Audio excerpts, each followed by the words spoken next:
रिश्वतखोर बहू। ये क्या बात हुई? तुझे पता भी है तो क्या बोल रही है बहू? एकदम सही बोल रही हूँ। अगर आपको मुझसे अपनी इन ऐंठन भरे घुटनों की मालिश करानी है तो मुझे वो देना पड़ेगा जो मैं मांग रही हूँ। एक हाथ दो और दूसरे हाथ लो, सिंपल।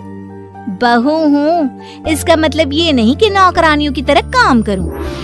ये है अमृता और उसकी सास रेखा। अमृता एक नई नवेली बहू है जिसकी शादी कुछ दिनों पहले ही रेखा के बेटे माधव के साथ हुई है। वैसे तो अमृता दिल की बहुत अच्छी है, लेकिन वो कहते हैं ना कि खून का रंग तो दिखता ही है। बस वही डॉन की बेटी होने का रंग यहाँ अमृता में भी दिख रहा है, जो है रिश्वत लेना। जी हाँ, काम चाहे कितना भी छोटा या कितना भी बड़ा क्यों ना हो, हमारी अमृता बहू बिना रिश्वत लिए कुछ नहीं करती। चलिए देखते हैं आगे इनके साथ और क्या क्या होता है।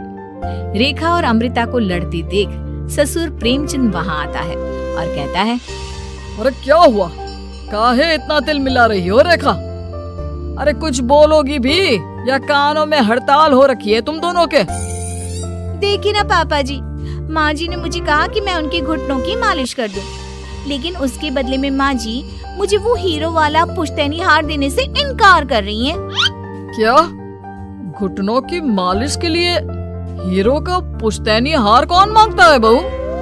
पापा जी, आपको तो पता ही है ना, आपकी बहू कितनी सयानी है, हर कोई भी काम फ्री में नहीं करती।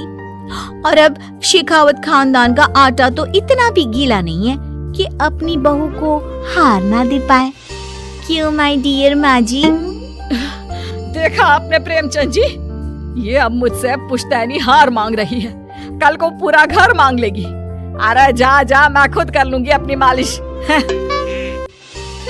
ठीक है, मुझे क्या। एंजॉय योर मालिश टाइम माँ जी। रात में जब पति महादेव दफ्तर से लौटकर घर आते हैं तभी कमरे में, अमू सुनो ना, मेरा वो लाल रंग का जो शर्ट है ना वो धो दो ना प्लीज। एक्चुअली कल मेरी एक इम्पोर्टेंट इंटरनेशनल क्लाइंट के साथ मीटिंग है, बहुत बड़ी डील का ऑफर है, इसलिए मैं अपनी उस लकी शर्ट को पहनकर जाना चाहता हूँ। अभी धो दो, रात भर में तो सूखी जाएगी, फिर कल अच्छे से कड़क वाली इस्त्री कर देना अपने शुभ शुभ हाथों से। जी नहीं, मैं ये सब ऐसे ही नहीं करने वाली। अगर काम करवाना है तो मेरी एक शर्त है। अरे यार, तुम और तुम्हारी शर्तें, बोलो क्या है? आपको मुझे 10 मनीष मल्होत्रा डिजाइनर की साड़ियाँ दिलानी होगी। 2 हफ्तों में मेरी स्वीट हार्ट फ्रेंड बिल्लो रानी की शादी है। मैं वहाँ डिजाइनर साड़ी पहनकर जाऊंगी और सब कुछ जला दूंगी। माधव अपनी बीवी की बात सुनकर हैरान परेशान अपने सर पर हाथ रखकर बैठ जाता है। अरे तुम बीवी हो या आफत? तुम्हारे दिमाग में जंग लग गया है क्या? देखो इतने सारे पैसे नहीं है मेरे पास। तुम्हारी याददाश्त तो जगह पर है ना माधव, भूल गए? मैं एक डॉन की बेटी हूँ। अगर तुमने मेरे कहे मुताबिक काम नहीं किया तो तुम्हारे लाल शर्ट को दूर ही रखो, मेरे पापा तुम्हें ही लाल कर डालेंगे। ठीक है, चलो अब ज्यादा मत डराओ, तुम्हें जो चाहेगा मिल जाएगा। अब ये डर और रिश्वत का सिलसिला यूं ही चलता रहता है और इसी तरह समय बीतता रहता है। एक सुबह सब नाश्ते के टेबल पर बैठे थे, जहां अमृता सबके सामने एक व्हाइट बोर्ड लाती है जिस पर दिन भर के सारे कामों के रेट लिखे हुए थे। अब ये क्या है? टीचर नहीं बनने का इरादा है क्या तेरा? अगर हाँ तो अफसोस, बेचारे बच्चे, उनका भविष्य तो अंधेरे में है। आप लोग बेकार की बातें बंद कीजिए और आंखें खोलकर ठीक से पढ़िए क्या लिखा है। ये आज के सारे कामों के रेट्स हैं।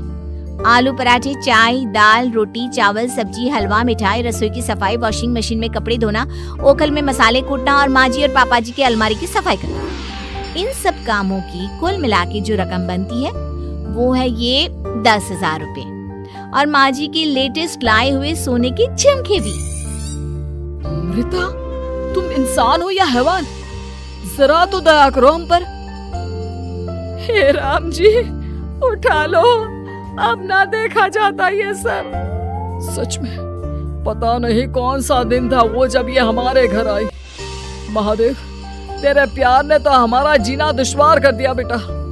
दुनिया में बहुत रिश्वतखोर लोग देखे, लेकिन ऐसी रिश्वतखोर बहू पहली बार देख रहा हूँ जो अपने ही परिवार को लूटने में लगी है। बहू, तुझे पता है ना कि ऐसे रिश्वत मांगना गुनाह है। पापा जी, मैं कोई गुनाह नहीं कर रही हूँ। रिश्वत लेना बाहर की दुनिया में गुनाह है। मैं तो बस अपना हक मांगती हूँ।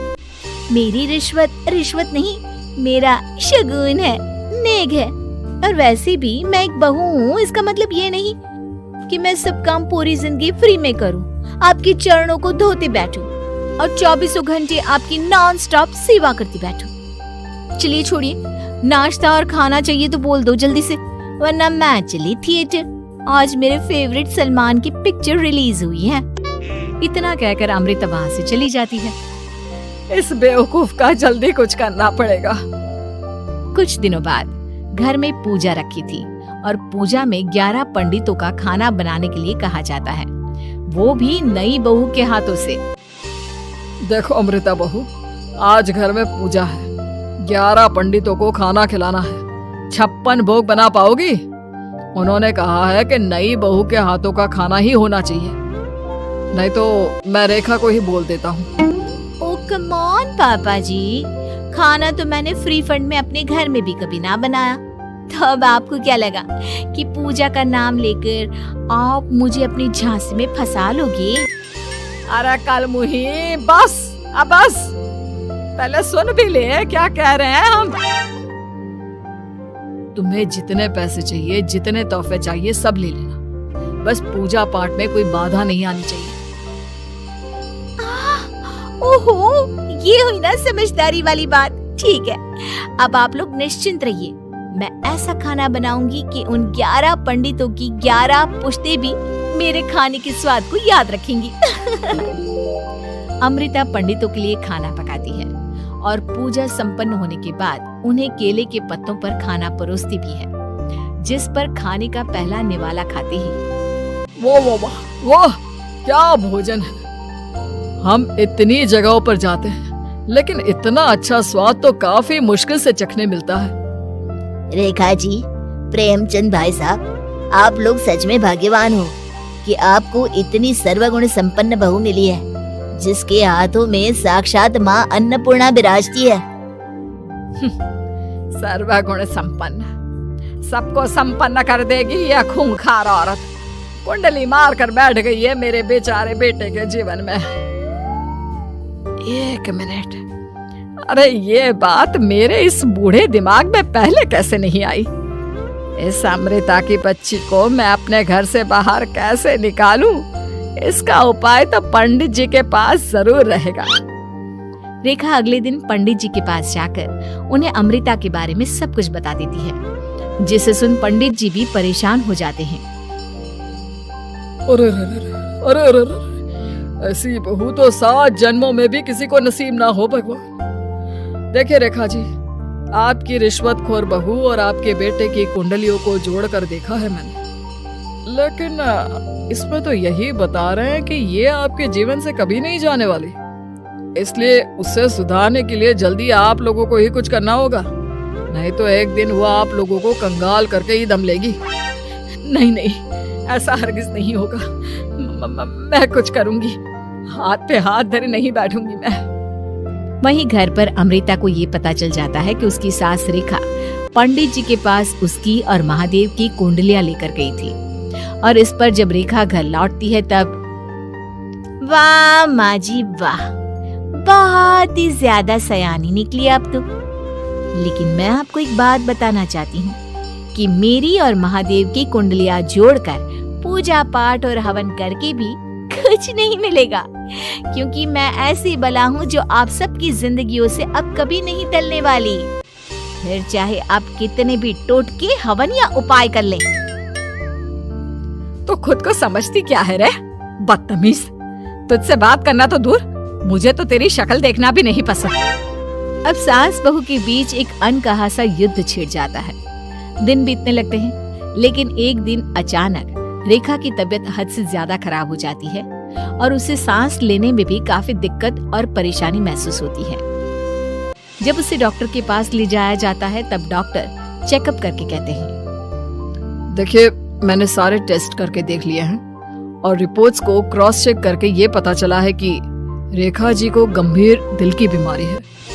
उनके फेफड़ों में भी काफी सूजन आ गई है। उनका जल्द से जल्द ऑपरेशन करना होगा, वरना आई एम सॉरी टू से उन्हें बचाना मुश्किल हो जाएगा। ये खबर सुनकर प्रेमचंद और माधव दोनों हक्का बक्का रह जाते हैं। लेकिन डॉक्टर साहब, कितने पैसे लगेंगे ऑपरेशन के लिए? और उसके बाद रेखा पूरी तरह ठीक तो हो जाएगी ना? जी हाँ, इस ऑपरेशन के बाद वो बिल्कुल ठीक हो जाएंगे, लेकिन वो तभी हो सकता है जब ऑपरेशन टाइम से हो पाएगा। और रही बात ऑपरेशन के खर्चे की, तो उसमें तकरीबन 6 से 7 लाख रुपए तक लग सकते हैं। जहां एक तरह सब रेखा की तबीयत और ऑपरेशन को लेकर परेशान होते हैं, वहीं घर पर रेखा को बिस्तर पर देखकर भी अमृता के अंदर जरा भी दया नहीं आती। ओ माँ जी, ये अपना फालतू का मेलोड्रामा बंद कीजिए ना आप। मुझे पता है आपको मुझे रिश्वत नहीं देनी है और घर के सारे काम मुझसे मुफ्त में करवाने हैं, इसीलिए आप ये सब कर रही हो ना। सीरियसली अमृता, ऐसे हालात में तुम ऐसी बातें कैसे कर सकती हो?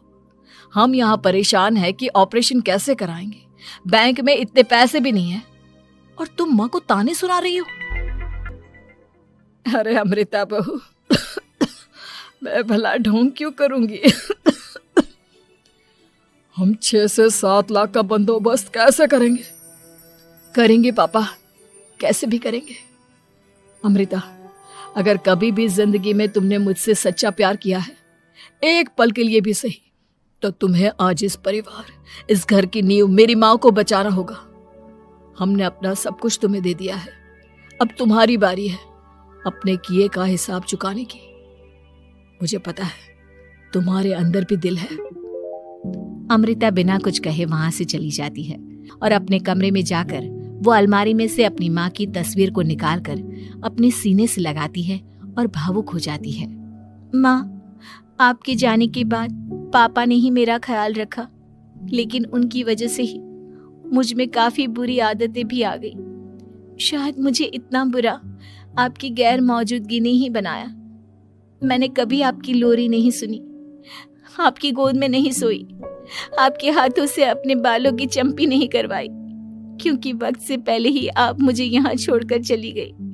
लेकिन अब मैंने जितना भी इस घर से लिया है, उतना सूद समेत चुकाने की बारी आ गई है। अब मैं अपने रहते अपने प्यार को भी उसी दर्द से नहीं गुजरने दे सकती जो मैंने आपके नहीं होने से सहा है। अमृता तुरंत ही अपने सारे पैसे और गहने माधव को लौटा देती है और रेखा का ऑपरेशन किया जाता है। रेखा ठीक हो जाती है और जब घर आती है तब अमृता दरवाजे पर आरती की थाली लिए खड़ी होती है। वेलकम होम माँ जी, आई मिस्ड यू। पता है कितने दिनों से किसी के भी साथ लड़ाई नहीं की थी मैंने, और ना ही किसी से रिश्वत मिली मुझे। क्या? हमें तो लगा था कि तेरी अकल ठिकाने आ गई है, लेकिन तू तो अभी भी जैसी की तैसी ही है।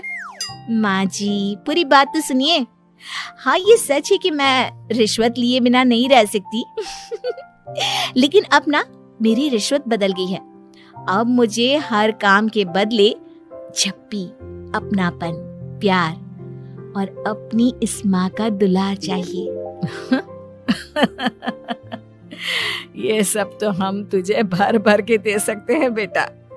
पूरा घर एक साथ अमृता को जोर की झप्पी देता है और सब हंसते मुस्कुराते घर के अंदर चले जाते हैं।